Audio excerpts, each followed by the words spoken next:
everyone. Thank you for joining us for today's episode of Play With It with Cass Allen. I'm happy to be back with you all. As you know, I had a loss in my family that I'm working through. Life is interesting. We talk about art imitating life and life imitating art. And it happens to be a point where I'm ready to change the topic. You know, we talked about dating for quite some time. And it's always been a plan to change to the topic that we're about to set off, which is family. By family means many things to many people. It's no longer just biological. Families are blended. We form families from friendships that become stronger than our own blood.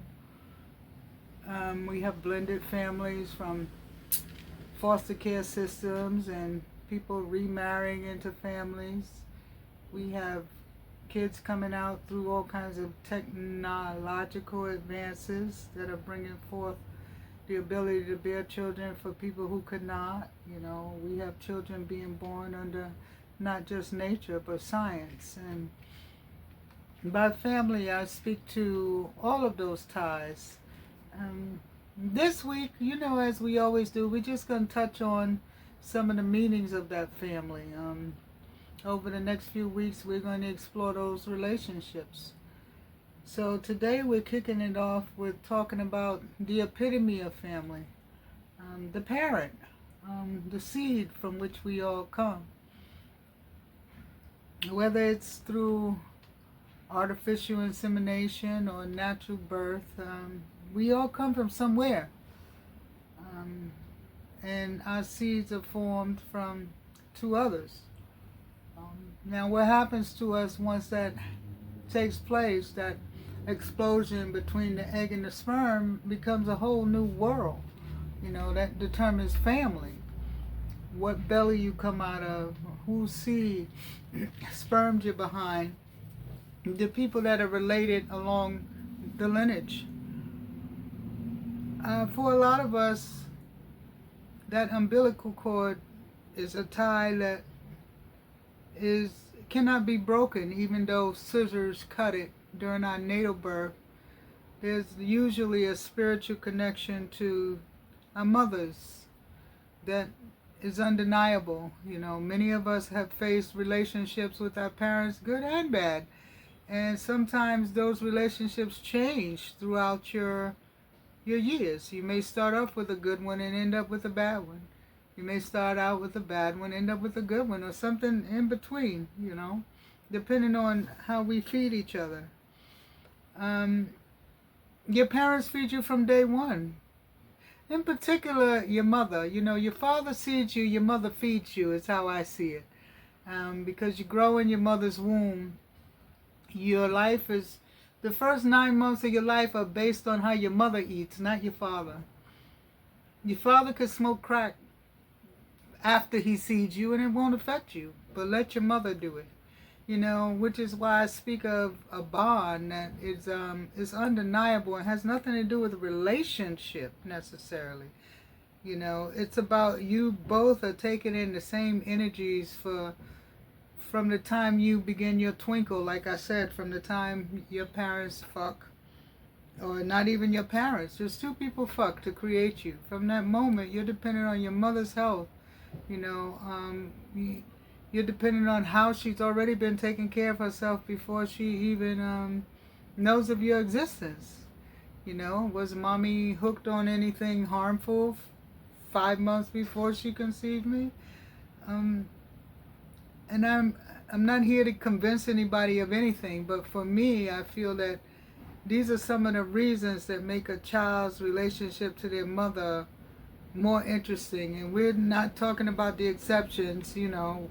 We're talking about the life that a lot of us seek. You know, you have parents that conceive and your mother's eating relatively healthy, and you know, and she's excited about having you on this planet. That's what we're speaking on today as we define parents. You know, the willful acts or even mistakes that lead to joy, or, you know, I want my child to be a part of my life. I think that children can feel this stuff in the womb. I think kids come out healthier when they have parents that love them in the womb. I think kids are more aware than we give them credit for in the womb. I can use a real life example, as y'all know I like to use, of a friend of mine who lived above me once during my DJ years, and baby did I play music. I was so reckless with it that I feel like I'm at a point in my life now where if somebody is reckless with music around me, I have no right to get mad because of the damage I did in my youth. But anyway, I used to play my music for blocks. People would tell me they could hear me at the train station, and I lived 5 blocks away from the train station. So you know I was a badass growing up in my music world. But nevertheless, this woman knocked on my door one day who lived above me on a very quiet day. And she asked me to turn my music up. She asked me to play my house music. She said, will you please put your house music back on? Because my baby has been kicking me ever since you turned it off.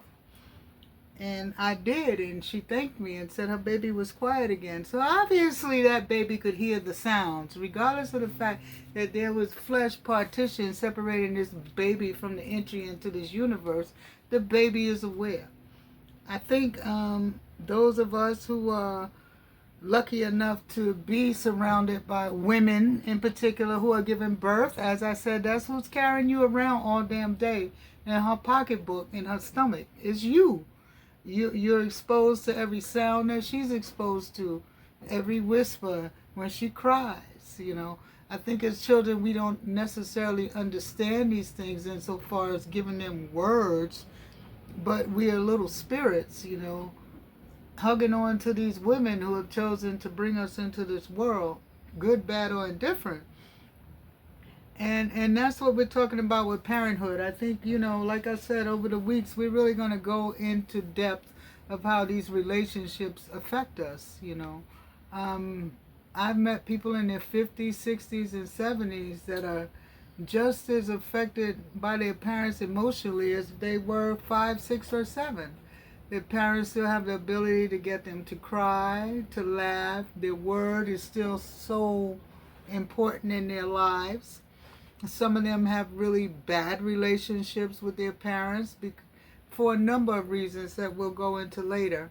Like I said, this week is really just to introduce the different types of relationships that we'll be exploring.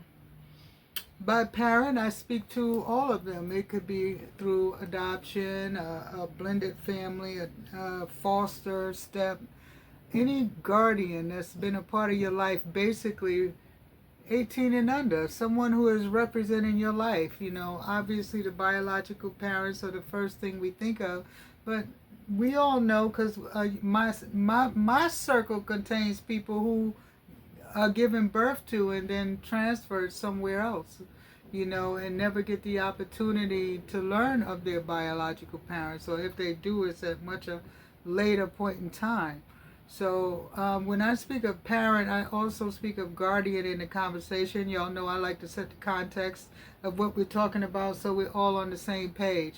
I have served the role as a guardian in a couple of my relationships. I consider myself of parentage level as well. So I'm looking forward to adding what I've learned throughout maybe I'm going to roughly say I've done about 15 years of guardianship across my relationships. So I do know what it's like to be in a position, you know, with underlings. And by underlings, I mean 18 and below, and being responsible for trying to help develop their character, making sure they eat, trying to make sure the words that are coming out of my mouth are teachable moments at time, trying to make sure that I'm fostering a relationship where these kids, if you will, feel open enough to allow myself and or anyone of parentage into their lives, but to help create that portal for guidance and try to find a way to reduce the resistance that naturally comes with them.